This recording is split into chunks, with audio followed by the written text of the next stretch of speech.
चला तर मंडळी, तुम्हाला जर घरच्या घरी एकदम परफेक्ट झटपट तयार होणारी क्रीमी हिरवीगार अशी पालक पनीर हॉटेलपेक्षाही चांगली घरच्या घरी जर बनवायची असेल ना, तर हा व्हिडिओ पूर्ण बघा, मुळीच मिस करू नका. तर हॅलो हाय नमस्कार, मी मंगल, वेलकम टू माय चॅनल. तर हीच क्रीमी पालक पनीर बनवण्यासाठी आज मी इथे घेतलेला आहे भरपूर असा पालक. साधारण इथे मी 2 जुड्या पालक घेतलेला आहे. स्वच्छ निवडला, धुतला आणि रफली असा चॉप करून घेतला, म्हणजे जसं जाडसर मोठा कापून घेतला. आता पालक आपल्याला इथे उकळवून घ्यायचा नाही किंवा गरम पाण्यामध्ये घालून पुन्हा थंड पाण्यामध्ये घालायचं काम ठेवायचं नाही. त्यासाठी काय करायचं, पॅनमध्ये तेल घालायचं, चॉप केलेला पालक घालायचा, 5-6 काजू घालायचे आणि त्या थोड्याशा तेलावर याला आपल्याला अशा पद्धतीने परतवून घ्यायचं आहे. असं केल्याने पालकाचा रंग कायम राहतो, 4 भांडे पण भरत नाही आणि सोबतच आपल्याला पालक काळा पडू नये म्हणून किंवा रंग बदलू नये म्हणून आईस वॉटर थंड पाणी घ्यायचं काम पडत नाही. आता त्याच पॅनमध्ये थोडंसं तेल घालायचं, एक मोठ्या आकाराचा कांदा, 5-7 हिरव्या मिरच्या आणि आवडीनुसार खडा मसाला घालायचा, ज्यामध्ये मी मसाला विलायची, दालचिनी आणि काळी मिरी घातलेली आहे. आता हे मध्यम आचेवर चांगलं परतवून घेऊया. तोपर्यंत इकडे आपण पनीरचे तुकडे करून घेऊया. आता हे मी घरी बनवलेलं पनीर आहे. तुम्हाला जर माझी पनीरची रेसिपी पाहिजे असेल तर कमेंट बॉक्समध्ये नक्की सांगा. आता ह्याचे असे छोटे तुकडे तयार करून घेतले, ते बाजूला ठेवले. इकडे कांदा मिरची सुद्धा बऱ्यापैकी चांगली परतल्या गेलेली आहे. आता हे थंड होण्यासाठी एका प्लेटमध्ये बाजूला काढून घेऊया. तोपर्यंत थंड झालेला पालक आणि काजू हे आपण मिक्सर जारमध्ये घालूया आणि त्यासोबतच टिप नंबर 2 ती म्हणजेच आपला पालक पनीर किंवा पालकची जी ग्रेव्ही आहे ती एक्स्ट्रा क्रीमी होण्यासाठी आपल्याला इथे घालायचे आहेत पनीरचे 7 ते 8 क्यूब. कारण याने थिकनेस तर येतं, पण आपली पालक पनीरची जी ग्रेव्ही राहते ना, ती सुद्धा एकदम क्रीमी होते.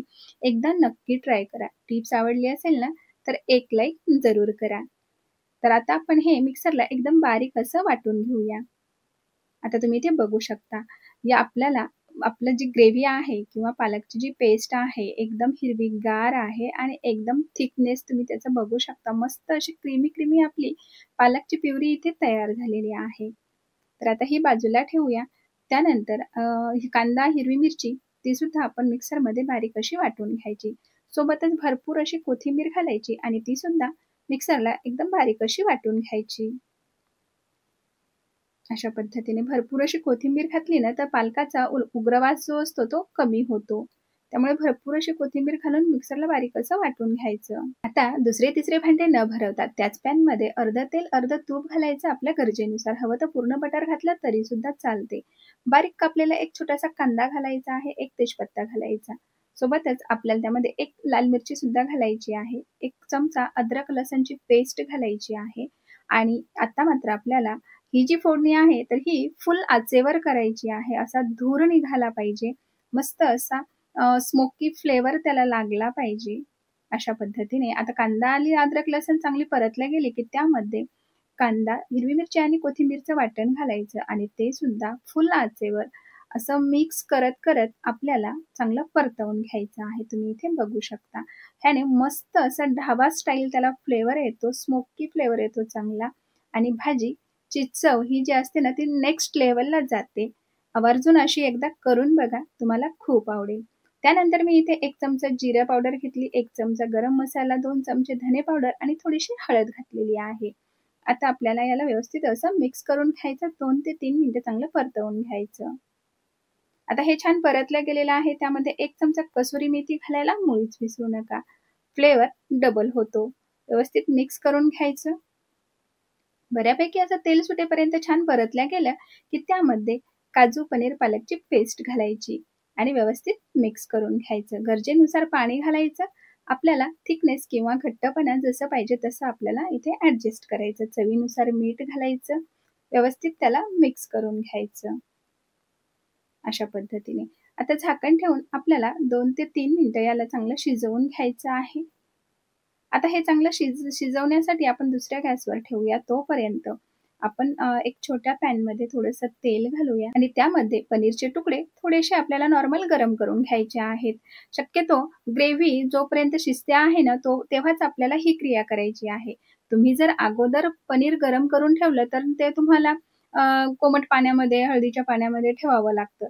तर तुम्ही असं तात्काळ ग्रेव्ही शिजते आहे आणि इकडे जर पनीर असं परतवून घेतलं आणि ते जर नंतर ग्रेव्हीमध्ये घातलं ना, तर तुम्हाला पाण्यामध्ये ठेवायचं काम पडत नाही. लगेच आपली भाजी इथे तयार होते. मस्त 2 मिनिटं शिजू द्यायचं. 2 मिनिटानंतर तुम्ही इथे बघू शकता. मस्त क्रीमी अशी आपली पालक पनीरची भाजी तयार झालेली आहे. एक्स्ट्रा फ्लेवर वाढवण्यासाठी इथे आपल्याला थोडासा तडका तयार करायचा आहे. त्यासाठी पॅनमध्ये 1 ते 1.5 चमचा तूप घालायचं, बारीक कापलेला किंवा ठेचलेला लसूण घालायचा, थोडासा हिंग घालायचा, अर्धा चमचा लाल मिरची पावडर घालायची. तडका इथे तयार झालेला आहे.